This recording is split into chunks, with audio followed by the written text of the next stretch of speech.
Happy Easter, everybody. I'm here at the Beltrace Chapel, and as you see the sign on the wall here, this is our chapel. This is where I have been the chaplain for about 22 and a half years as of this month. I became the chaplain because, in part, of this sign. A friend of mine, Warren Lewis, had his mother move into our facility here at Beltrace about 23 years ago and said, "There's a room downstairs. It has the word chapel on it, but no one's doing anything in it. Have you ever thought about being chaplain in a place like Beltrace?" And I said, "No, I haven't." And that was honest. I never had really considered this as a possible chaplaincy. I thought about hospital chaplaincy, military chaplaincy. Really, I was thinking about like school chaplaincy, higher education chaplaincy. I didn't think I was ever going to be a parish minister. I'm not part of an official church.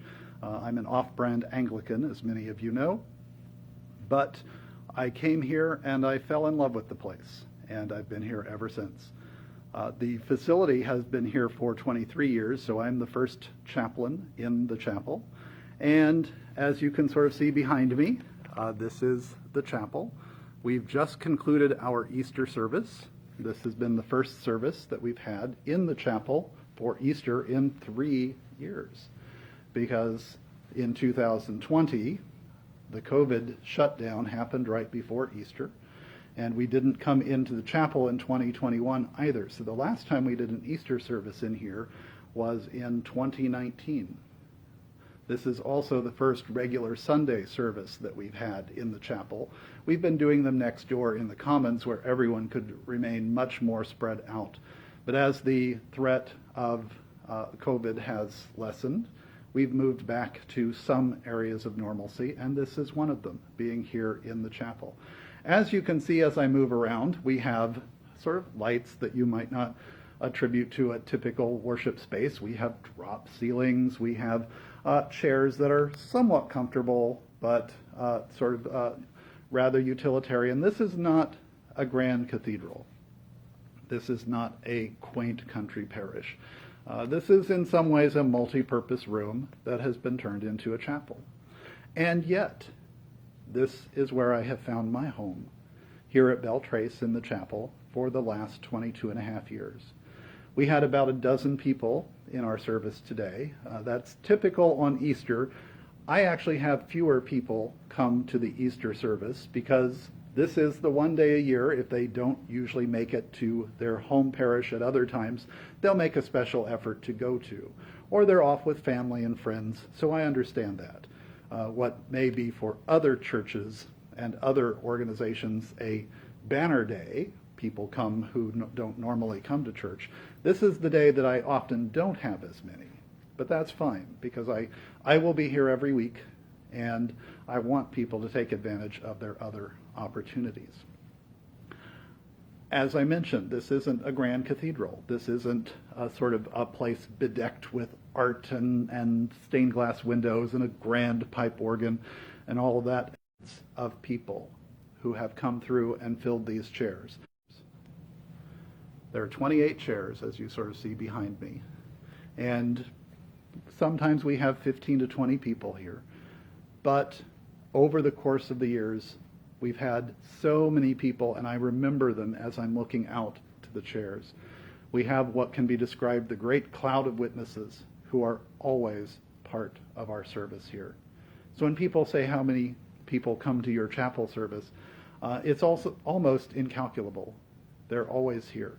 And we have things that make a difference to me and make a difference, I think, to some others who are part of our service. I always have this cross. If you look closely, you might see that it has some cracks and nicks. It actually dropped on the floor once and shattered into 3 pieces. And rather than throw it away or try to find something new, we went to the art room, which is actually just across the way here, and put it back together. I think that becomes a powerful image for all of us here. Oh, I guess I sometimes have a halo as I'm walking around here. I don't mean that. I don't warrant that. I assure you. But the broken cross, I think, is especially important on a day like Easter. I also today wore a stole. I want to show you the design work on here, which is quite lovely. And this was given to me in, I think, 2002 or 2003, so right about 20 years ago, by someone at my old seminary, Christian Theological Seminary. I have an old seminary and a new seminary. The new seminary is Vanderbilt, where I'm still working.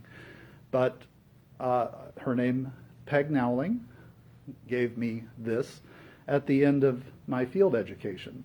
And 20 years later, I'm still wearing it here on Easter. I save it for special occasions, and today was a special occasion.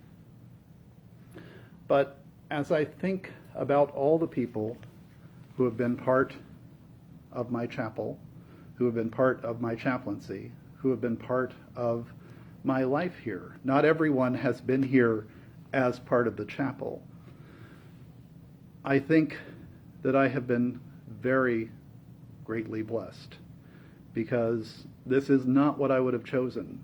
This is not what I would have envisioned as my chaplaincy, as my ministry. This is not what I ever thought as I was growing up I would be doing. One of the visions of chaplaincy, as odd as it may seem, maybe not so odd, was Father Mulcahy on MASH, and that made me think perhaps military chaplaincy is something for me. Alas, I got into the business a bit too late. There are cutoff ages for the military, so I ended up not being able to take that route. But this has been more important than I could have ever imagined here.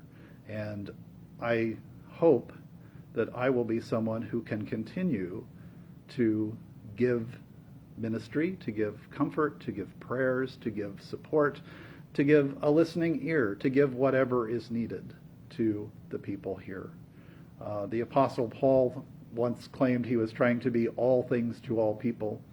That can run you ragged very, very quickly. And I will freely confess I cannot be all things to all people. But I try to be as much as I can be, and I try to be as much as is needed in particular circumstances.